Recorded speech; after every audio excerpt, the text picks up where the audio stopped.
Hey everyone, I'm Sarah. And I'm Brandon. And this is Fish or Price Ranch.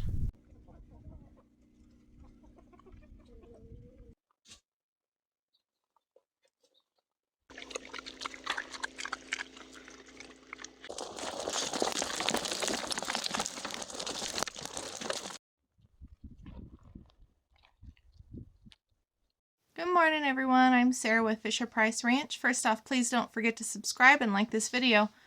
So, I went out to feed this morning, and after feeding I noticed one of the yearling goats in the doe pen was walking a little funny. I noticed her hair looked kind of wet. It seems we're having problems with Scarlet is playing with the goats. Now, we've caught her doing it once, probably a month ago, and she did injure another goat, but we had her separated with just the doelings by herself. And so, but she didn't seem to ever do it when she was with Zara. I don't know if Zara kept her in check or what, but she's been with Zara and the puppy, and the whole herd is back together since we moved them all, and she's done it again. So I'm gonna have to figure out what to do. So right now I am charging up shock collars. I've got 2 of them, so I'm gonna charge both of them, put one on her, and then we can just alternate them so they're always charged. But I'm kind of wanting to move her and see. She was raised, and they had free-range chickens.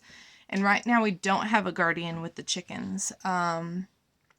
So the good thing about the chickens is they roost up at night in their coop. And the coop door is really small. There's no way she could fit through that. So we wouldn't have to worry about her doing it at night when we're not here watching her. So I might try and move her into the chicken pen and see how she does, and then I'll have the shock collar for backup if she does anything, and we can stop her immediately. The only other couple options I'm thinking of is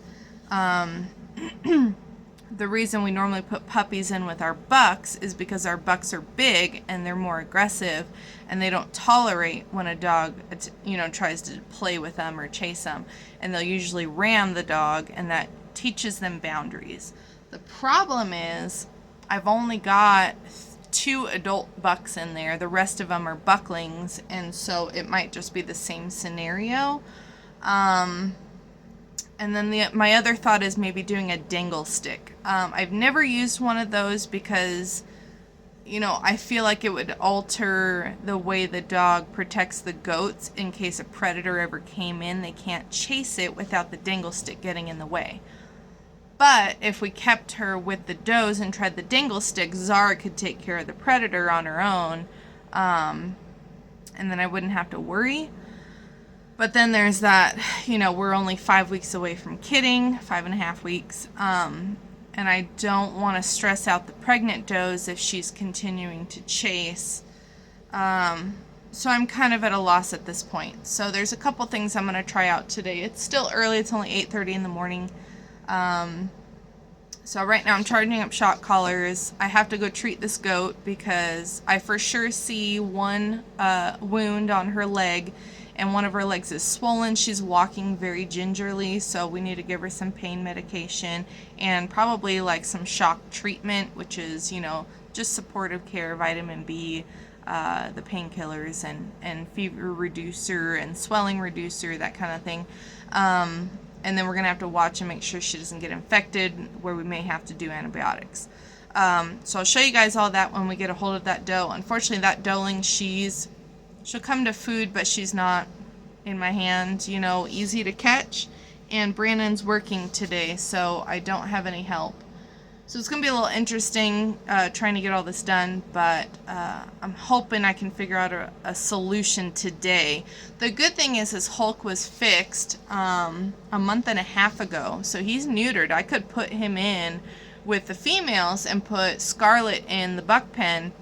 And the nice thing is you look out our window here, and that's the buck pen right there.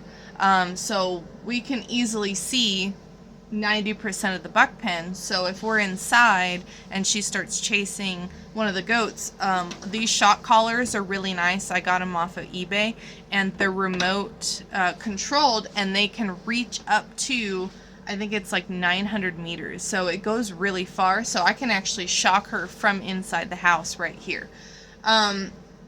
So I'm kind of nervous to put them with the chickens, so I want to make sure the shock collars are working. It would be nice because the chickens should have a guardian. We don't lose many, but we do lose them occasionally to hawks and owls. So I guess we're gonna try and figure out what to do with this situation. Alright, so here's the goat that Scarlett got a hold of. As you can see, the hair on her neck is really wet. Well, it looks a little dry now, but that was the first thing I noticed, was that her hair looked like it had gotten wet. Then if you look at her back leg right there, it's more swollen than this one is. And as you can see, she's walking really carefully. But see the swelling between the two front legs. The one on her left is more swollen. And as you can see, she just doesn't want to stand up because it hurts. So I've got some vitamin B and some Banamine for her. That'll get the swelling down, give her some pain reducer, and the vitamin B will help her body kind of fight this. Easy girl. Alright, so we got her on her side. I already checked her neck. She doesn't have any punctures there. She does have this scrape right here, but it's not big enough that we need to suture it. She's got a couple little ones on this leg, but I think we're okay. I don't see anything that needs to be sutured. I'm going to finish checking her body over, make sure that I know they're really sore. I'm sorry, baby. I'm sorry. We'll let you up soon. I already went ahead and gave her medicine, so she'll start feeling better. Easy, babe. Stay down. Alright, you guys, here's the chain I found. Got a metal pipe on the end. This is our Dangle stick.